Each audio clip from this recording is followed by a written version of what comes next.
आप सभी को नमस्कार। देखिए, बहुत ये संक्षिप्त प्रेस कॉन्फ्रेंस हम लोगों ने बुलाया है। इसकी वजह है कि बहुत से शिक्षकों ने, शिक्षिकाओं ने और शिक्षक संगठनों ने जो हमारी ट्रांसफ़र नीति है, जो पॉलिसी हम लोगों ने लाया, काफ़ी सोच विचार के और उदार भी है, उसके संबंध में कुछ उनके मन में बातें थी, रिजर्वेशंस थे। तो उन पर सहानुभूतिपूर्वक विचार करते हुए माननीय मुख्यमंत्री जी से विचार विमर्श करके, पदाधिकारियों से विचार विमर्श करने के बाद, उनसे विचार विमर्श करके हम लोगों ने एक निर्णय लिया है कि जो ट्रांसफ़र नीति है, स्थानांतरण नीति है, उस पर हम लोग तत्काल स्थगित रखेंगे। दूसरी चीज़ कि जो सारी सक्षमता परीक्षाएं हैं वो सब पूरी हो जाएंगी, जो 5 चांस दिए जा रहे हैं। तो उसके बाद कम से कम सभी को एक मौका मिलेगा, क्योंकि अभी करने से जो लोग सक्षमता परीक्षा दे रहे हैं या देने वाले हैं, तो उनके साथ थोड़ा एक तरह से उनको उतना फेयर नहीं होगा उनके लिए।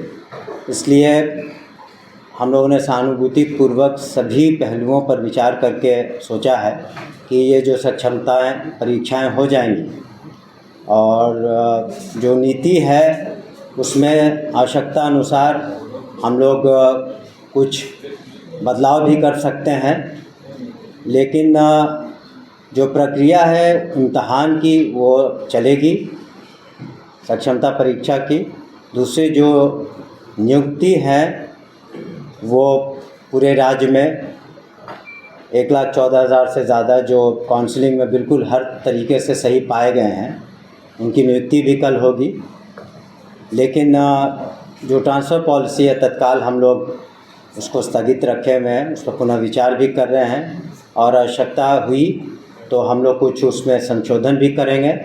लेकिन उसको, जैसा कि पूर्व में हमने कहा है कि माननीय मुख्यमंत्री ने भी उसको उदार रखने के निर्देश दिए हैं और हम लोग भी उसको उदार रखेंगे। और सोच विचार करने के बाद वो लोग फिर उसमें जो लोग नियुक्त होंगे और सरकारी सेवक होंगे, वो लोग जहाँ पर हैं वहीं पर तत्काल रूप से अपना जॉइनिंग देंगे। उसके बाद एक साथ जो सभी शिक्षक अपना ऑप्शंस देंगे, जो हम लोग नया वेबसाइट, हम लोग जो नया उसमें तरीके से उसको फिर लाएंगे। और हमें उम्मीद है कि उसके बाद पूर्णतः, अभी काफ़ी लोग संतुष्ट हैं लेकिन और अधिक लोग संतुष्ट होंगे। लेकिन जो लोग को मौका शुरू में नहीं मिलता, क्योंकि अभी उनको सक्षमता परीक्षा देनी बाकी है, तो उनके साथ भी हम लोग फेयर रहेंगे।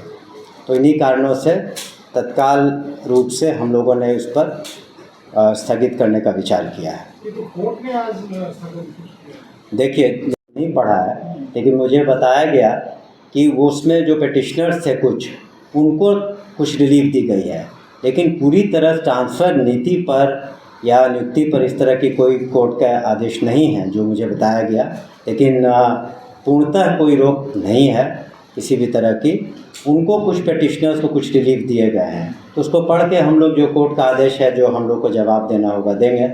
लेकिन ये निर्णय तो हम लोगों ने कल से ही विचार किया था और सुबह ही इस पर हम लोगों ने निर्णय ले लिया था। तो ये नीति नहीं बनेगी कि या फिर जो बनी हुई है इसमें कुछ चेंजेस होगा?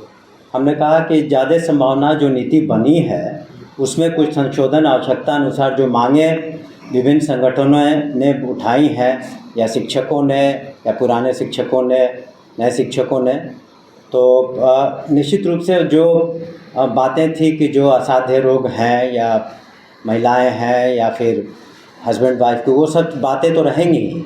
इसके अतिरिक्त भी अगर कोई आवश्यकता हुई, हम लोग समझते हैं कि पठन पाठन में और कितनी सहूलियत शिक्षकों को हो सके, तो वो हम लोग देंगे। मंडल को लेकर के जो पुरुष शिक्षक थे वो कहीं भी नाराज थे, तो उस पर क्या रहेगा? वही हमने कहा ना, इन्हीं सब ले करके कुछ लोग मिले भी हमसे, पदाधिकारियों से भी मिले। तो हम लोगों ने, ऐसा तो नहीं है, हम लोगों ने तो जब इतना माननीय मुख्यमंत्री जी ने किया है शिक्षा विभाग के लिए, शिक्षकों के लिए इतनी नौकरियां दी जा रही हैं, तो उनकी बातों को भी हम लोग सुन रहे हैं। और इसीलिए हम लोगों ने एक कह सकते हैं कि टेम्पररी तरीके से उस पर स्थगन लगाया है, और उसमें जो आवश्यकता अनुसार हम लोग संशोधन भी करेंगे पूरी बातों को पढ़ करके, ताकि किसी तरह की कोई किसी को डिससेटिस्फैक्शन नहीं है। जी, कल होगा पूरे बिहार में। ये एक तो माननीय मुख्यमंत्री के कर कमलों द्वारा अधिवेशन भवन में होगा, और दूसरा जिलों में होगा। मंत्री महोदय अभी 2 दिन से आ रहा है कि अगला बार भी शिक्षक बहाली में पेपर लीक हुआ था।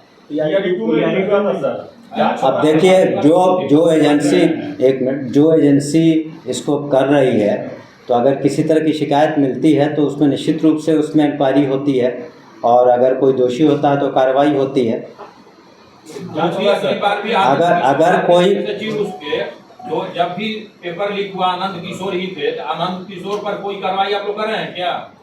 अगर इस तरह की, ऐसा तो नहीं है, जो रूल ऑफ लॉ है तो सभी के लिए बराबर है। अगर किसी तरह की कोई बात आती है तो सरकार तो कार्रवाई करती है, लेकिन अगर कोई प्रूफ हो कि इस तरह की बात है तो निश्चित रूप से अगर कोई शिकायत आती है तो उस पर गहन रूप से सरकार के द्वारा, एजेंसीज के द्वारा छानबीन होती है। सर, ईओयू का सर जो चार्जशीट दायर हुआ है समाचार पत्र में आया, उसमें ये कहा गया है कि टीआरई-2 में भी पेपर लीक हुआ है। सर देखिए,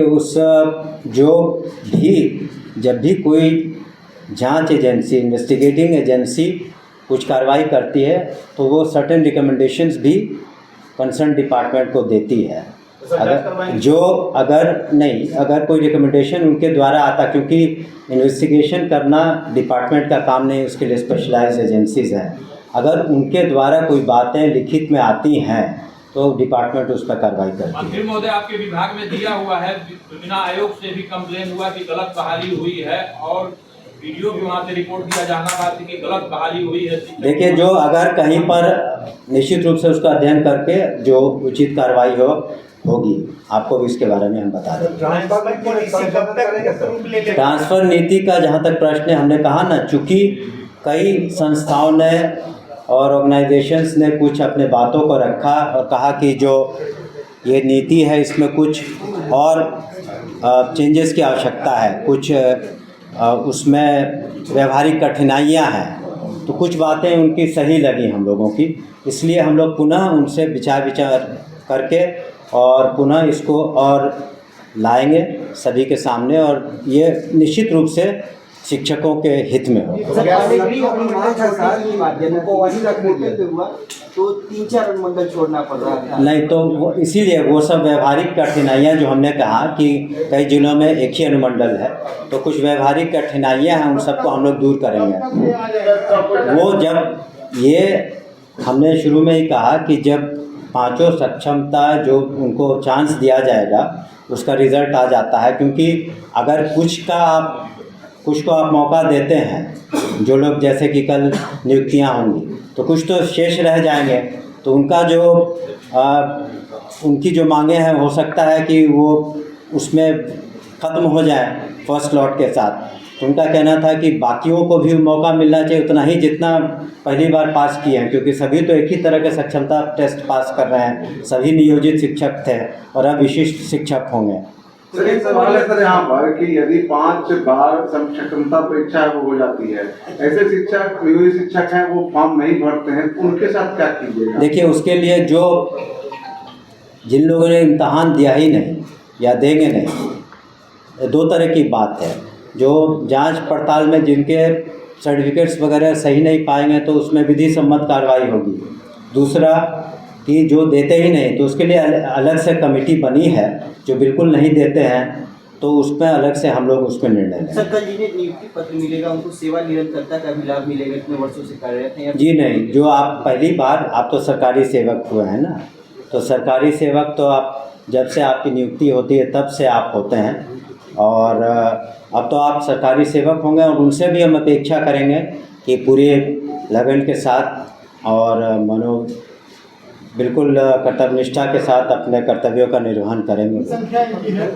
अभी तत्काल हम लोग जो कैलकुलेशंस हैं, हम लोग तत्काल 1,14,000 कुछ है। जिन नियोजित शिक्षकों ने परीक्षा नहीं दिया है, क्या उस पर किसी तरह की कार्रवाई की जाएगी? नहीं, अभी तो उनके चांसेस भी खत्म नहीं हुए हैं, अभी और मौके तो बाकी हैं। मौके जब पूरे खत्म हो जाएंगे, उनका प्रश्न था आपके पत्रकार का, दूसरे पत्रकार